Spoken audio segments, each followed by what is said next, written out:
Most people who knew Baptista Trewthen agreed that there was nothing in her to love, and nothing in her to hate. She did not seem to feel very strongly about anything, but still waters run deep, and nothing had yet happened to make her show what lay hidden inside her, like gold underground. Since her birth she had lived on St. Maria's, an island off the south-west coast of England. Her father, a farmer, had spent a lot of money on sending her to school on the mainland. At 19, she studied at a training college for teachers, and at 21 she found a teaching job in a town called Tor-upon-Sea on the mainland coast. Baptista taught the children as well as she could, but after a year had passed, she seemed worried about something. Mrs. Wace, her landlady, noticed the change in the young woman and asked her what the matter was. "It has nothing to do with the town or you," replied Miss Trewthen. She seemed reluctant to say more. "Then is it the pay?"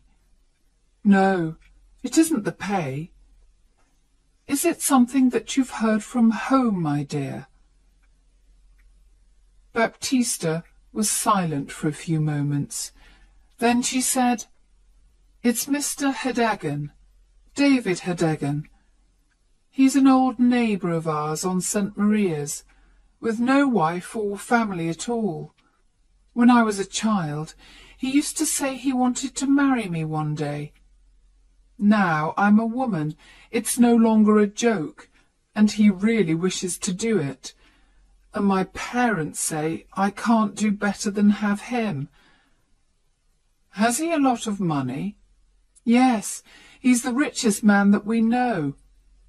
"How much older than you is he?" 20 years, maybe more." "And is he, perhaps, an unpleasant man?" "No, he's not unpleasant." "Well, child, all I can say is this. Don't accept this engagement if it doesn't please you.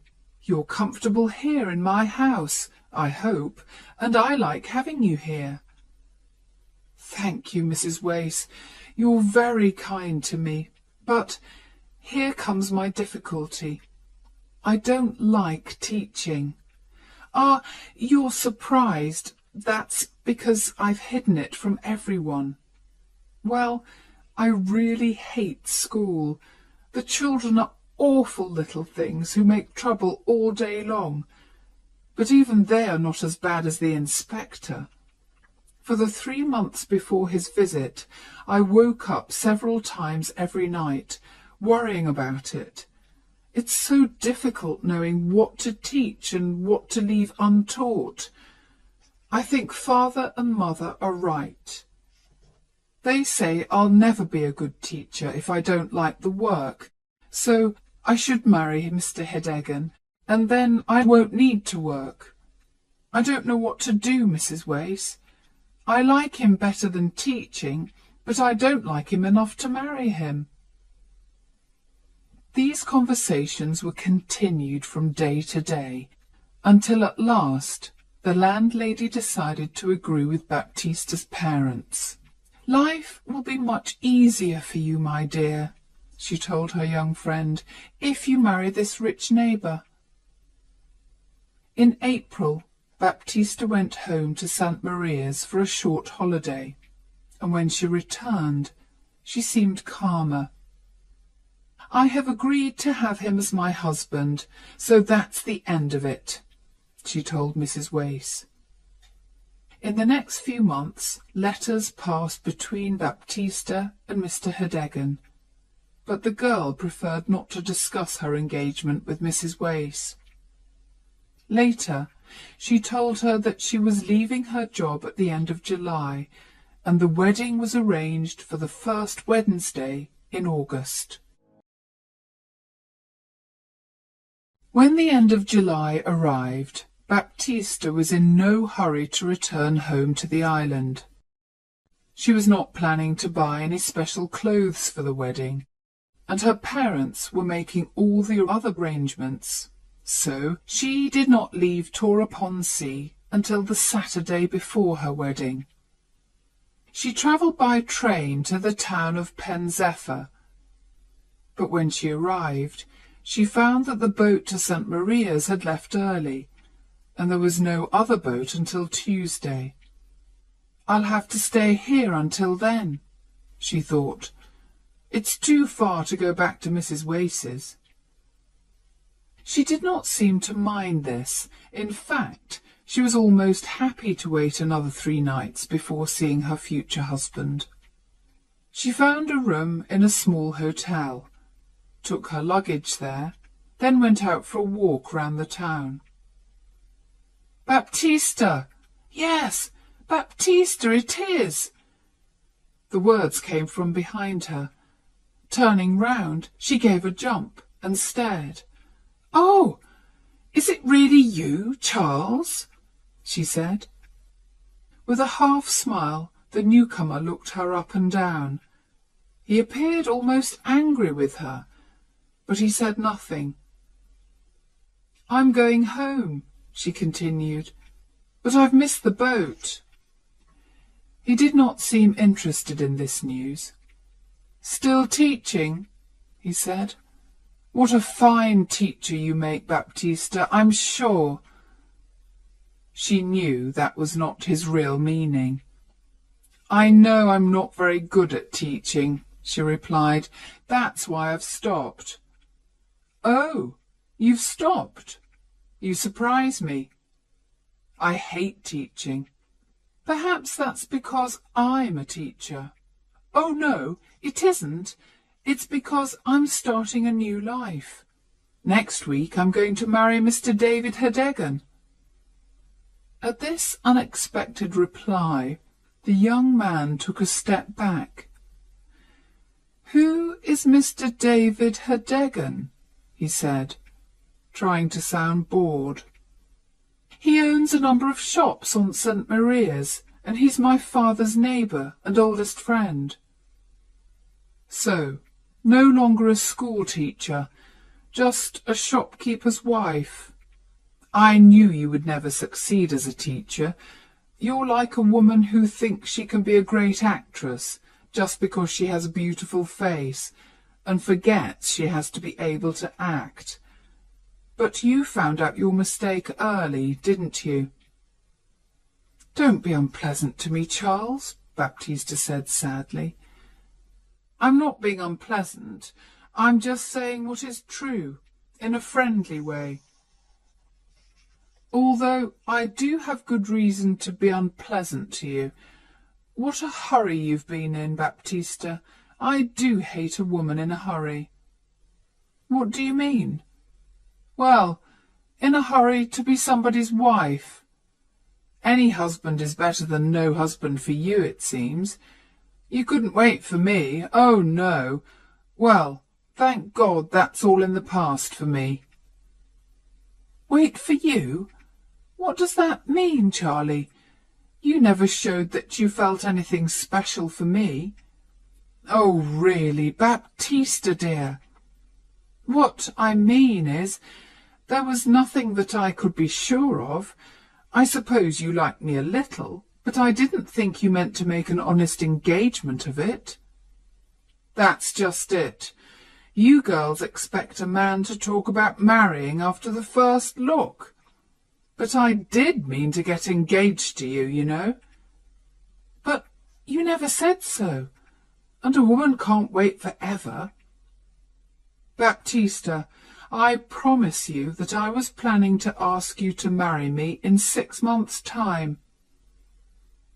She appeared very uncomfortable, and they walked along in silence. Soon he said, "Did you want to marry me then?" And she whispered sadly back, "Yes." As they walked on, away from the town and into the fields, her shoulder and his were close together. He held her arm with a strong hand. This seemed to say, "Now I hold you, and you must do what I want." "How strange that we should meet like this," said the young man. "You and I could be husband and wife going on our honeymoon together, but instead of that, we'll say goodbye in half an hour, perhaps forever. Yes, life is strange." She stopped walking. "I must go back. This is too painful, Charlie. You're not being kind today."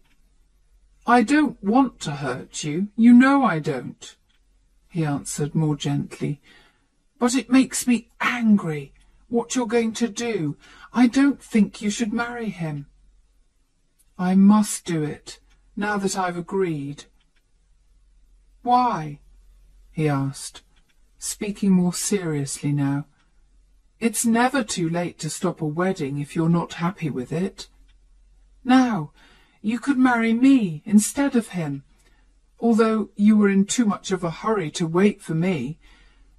"Oh, it isn't possible to think of that," she cried, shaking her head. "At home everything will be ready for the wedding." "If we marry, it must be at once. This evening you can come back with me to Trufal, the town where I live. We can get married there on Tuesday, and then no Mr. David Hedegan or anyone else can take you away from me." "But I must go home on the Tuesday boat," she said, worriedly. "What will they think if I don't arrive?" "You can go home on that boat just the same. The only difference is that I'll go with you. You'll tell your parents that you've married a young man with a good job, someone that you met at training college. When I meet them, they'll accept that we're married and it can't be changed, and you won't be miserable forever as the wife of an awful old man. Now, honestly, you do like me best, don't you, Baptista?" "Yes," she whispered. "Then we will do what I say." That same afternoon, Charles Stowe and Baptista Trewthen travelled by train to the town of Trufal. Charles was, surprisingly, very careful of appearances and found a room for Baptista in a different house from where he was staying. On Sunday they went to church and then walked around the town. On Monday Charles made the arrangements, and by 9 o'clock on Tuesday morning they were husband and wife. For the first time in her life, Baptista had gone against her parents' wishes. She went cold with fear when she thought of their first meeting with her new husband. But she felt she had to tell them as soon as possible, and now the most important thing was to get home to St. Maria's. So, in a great hurry, they packed their bags and caught the train to Pen Zephyr. They arrived 2 hours before the boat left, so, to pass the time, they decided to walk along the cliffs a little way. It was a hot summer day, and Charles wanted to have a swim in the sea. Baptista did not like the idea of sitting alone while he swam. "But I'll only be a quarter of an hour," Charles said, and Baptista passively accepted this. She sat high up on the cliffs and watched him go down a footpath, disappear, appear again, and run across the beach to the sea. She watched him for a moment, then stared out to sea, thinking about her family. They were probably not worried about her because she had sometimes missed the boat before, but they were expecting her to arrive today and to marry David Hedegan tomorrow. "How angry father will be," she thought miserably, "and mother will say I've made a terrible mistake. I almost wish I hadn't married Charles in that moment of madness. Oh dear, what have I done?" This made her think of her new husband, and she turned to look for him. He did not appear to be in the sea any more, and she could not see him on the beach. By this time she was frightened, and she climbed down the path as quickly as her shaking legs could manage. On the beach she called 2 men to help her, but they said they could see nothing at all in the water. Soon she found the place where Charles had left his clothes, but by now the sea had carried them away. For a few minutes she stood there without moving. There was only one way to explain this sudden disappearance. Her husband had drowned. And as she stood there, it began to seem like a terrible dream, and the last 3 days of her life with Charles seemed to disappear. She even had difficulty in remembering his face. How unexpected it was, meeting him that day, she thought. And the wedding, did I really agree to it? Are we really married? It all happened so fast. She began to cry, still standing there on the beach. She did not know what to do, or even what to think. Finally, she remembered the boat, and catching the boat home seemed the easiest thing to do. So she walked to the station, arranged for someone to carry her luggage, and went down to the boat. She did all this automatically, in a kind of dream. Just before the boat left, she heard part of a conversation which made her sure that Charles was dead. One passenger said to another, "A man drowned here earlier today, you know. He swam out too far, they say. A stranger, I think. Some people in a boat saw him, but they couldn't get to him in time." The boat was a long way out to sea before Baptista realized that Mr. Hedegan was on the boat with her. She saw him walking towards her, and quickly took the wedding ring off her left hand. "I hope you're well, my dear," he said. He was a healthy, red-faced man of 55. "I wanted to come across to meet you. What bad luck that you missed the boat on Saturday." And Baptista had to agree, and smile, and make conversation. Mr. Hedegan had spoken to her before she was ready to say anything. Now the moment had passed. When the boat arrived, her parents were there to meet her.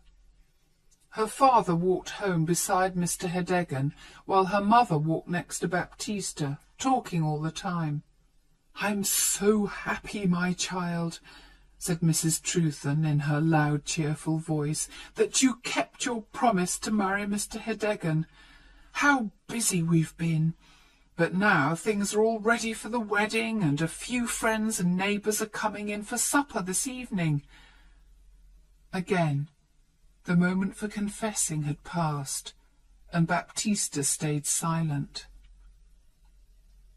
When they reached home, Mrs. Trewthen said, "Now, Baptista, hurry up to your room and take off your hat, then come downstairs. I must go to the kitchen." The young woman passively obeyed her mother's orders. The evening was a great success for all except Baptista. She had no chance to tell her parents the news, and it was already much more difficult than it had been at first. By the end of the evening, when all the neighbours had left, she found herself alone in her bedroom again. She had come home with much to say, and had said none of it. She now realized that she was not brave enough to tell her story, and, as the clock struck midnight, she decided it should stay untold. Morning came, and when she thought of Charles, it was more with fear than with love. Her mother called from downstairs, "Baptista, time to get up. Mr. Hedegan will be at the church in 3/4 of an hour." Baptista got out of bed, looked out of the window, and took the easy way. She put her best clothes on, confessed nothing, and kept her promise to marry David Hedeggen.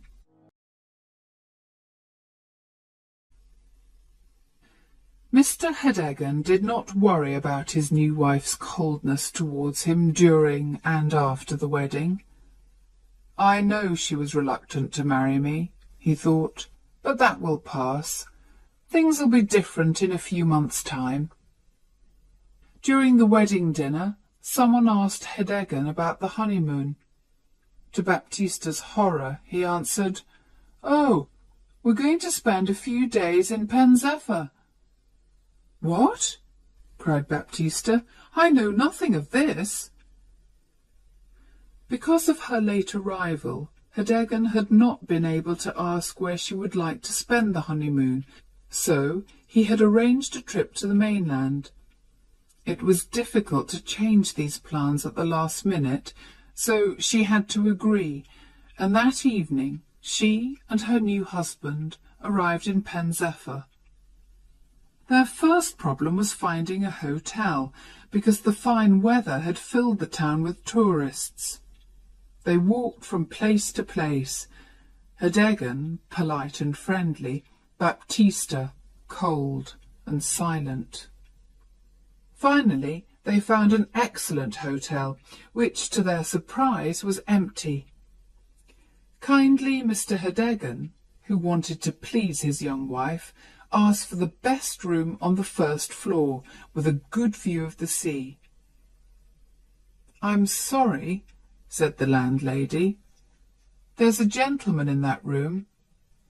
Then, seeing Hedeggen's disappointed face, and not wishing to lose a customer, she added quickly, "But perhaps the gentleman will agree to move to another room, and then you can have the one that you want." "Well, if he doesn't want a view," said Mr. Hedeggen. "Oh, no, I'm sure he doesn't. And if you don't mind going for a little walk, I'll have the room ready when you return." During their walk, Baptista was careful to choose different streets from those that she had walked down with Charles, and her white face showed how difficult this visit was for her. At last they returned to the hotel and were shown into the best bedroom. They sat at the window drinking tea. Although Hedeggen had arranged for a sea view to please Baptista, she did not look out of the window once, but kept her eyes on the floor and walls of the room. Suddenly, she noticed a hat on the back of the door. It was just like the hat that Charles had worn. She stared harder. Yes, it was the actual hat. She fell back in her chair. Her husband jumped up, saying worriedly, "You're not well. What can I get ye?" "Smelling salts," she said quickly, her voice shaking a little. "From the shop, near the station." He ran out of the room. Baptista rang the bell, and when a young girl came, whispered to her, "That hat, whose is it?" "Oh, I'm sorry, I'll take it away," said the girl hurriedly. She took the hat off the door. "It belongs to the other gentleman." "Where is the other gentleman?" asked Baptista. "He's in the next room, madam. He was in here. But I can't hear him. I don't think he's there." "He makes no noise, but he's there," replied the girl. Suddenly, Baptista understood what the girl meant, and a cold hand lay on her heart. "Why is he so silent?" she whispered. "If I tell you, please don't say anything to the landlady," begged the girl, "or I'll lose my job. It's because he's dead. He's the young teacher who drowned yesterday. They brought his body here, and that's why there's nobody staying in the hotel. People don't like a dead body in the house. But we've changed the sheets and cleaned the room, madam." Just then Herdegen arrived with the smelling salts, and the girl left the room. "Any better?" he asked Baptista. "I don't like the hotel," she cried. "We'll have to leave." For the first time, Herdegen spoke crossly to his wife. "Now that's enough, Baptista. First you want one thing, then another. It's cost me enough in money and words to get this fine room, and it's too much to expect me to find another hotel at this time of the evening. We'll stay quietly here tonight, do you hear, and find another place tomorrow." The young woman said no more. Her mind was cold with horror. That night she lay between the two men who she'd married, David Herdegen on one side, and on the other side, through the bedroom wall, Charles Stow. Mr. and Mrs. Herdegen both felt the honeymoon was not a success. They were happy to return to the island and start married life together in David Herdegen's large house. Baptista soon became as calm and passive as she had been before. She even smiled when neighbours called her Mrs. Herdegen, and she began to enjoy the comfortable life that a rich husband could offer her. She did nothing at all to stop people finding out about her first marriage to Charles Stow, although there was always a danger of that happening. One evening in September, when she was standing in her garden, a workman walked past along the road. He seemed to recognise her and spoke to her in a friendly surprise. "What? Don't you know me?" he asked. "I'm afraid I don't," said Baptista. "I was your witness, madam. I was mending the church window when you and your young man came to get married. Don't you remember? The vicar called me to be a witness." Baptista looked quickly around. Herdegen was at the other end of the garden, but unluckily, just at that moment, he turned and walked towards the house. "Are you coming in, my dear?" he called out to Baptista. The workman stared at him. "That's not your—" he began. Then he saw Baptista's face and stopped. Baptista was unable to speak, and the workman began to realize that there was a little mystery here. "I've been unlucky since then," he continued, still staring at Baptista's white face. "It's hard finding enough work to buy food for my wife and myself. Perhaps you could help me, because I once helped you." Baptista gave him some money and hoped never to see him again. But he was cleverer than he looked. By asking questions on the island and the mainland, he soon realized that Baptista had married one man on Tuesday and another man on Wednesday. He visited her again 2 days later. "It was a mystery to me, madam," he said, when she opened the door, "but now I understand it all. I want to tell you, madam, that I'm not a man to make trouble between husband and wife, but I'm going to get back to the mainland again, and I need a little more money. If your old man finds out about your first husband, I'm sure he won't like it, will he?" She knew he was right, and paid him what he wanted. A week later, the workman sent his wife to ask for more money, and again Baptista paid. But when there was a fourth visit, she refused to pay and shut the door in the man's surprised face. She knew she had to tell her husband everything. She liked him better now than she had done at first, and did not want to lose him. but her secret was no longer safe. She went to find him and said, "David, I have something to tell you." "Yes, my dear?" he said with a sigh. In the last week he had been less cheerful and had seemed worried about something. When they were both in the sitting-room, she said, "David, perhaps you will hate me for this, but I must confess something that I've hidden from you. It happened before we were married, and it's about a lover." "I don't mind. In fact, I was hoping it was more than that."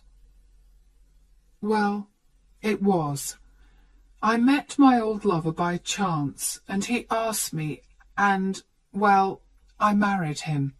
We were coming here to tell you, but he drowned, and I said nothing about him, and then I married you, David, for peace and quietness. Now you'll be angry with me. I know you will." She spoke wildly and expected her husband to shout and scream, but instead the old man jumped up and began to dance happily around the room. "Oh, wonderful!" he cried. "How lucky! My dear Baptista, I see a way out of my difficulty. Ha ha!" "What do you mean?" she asked, afraid he had gone mad. "Oh, my dear, I've got something to confess too.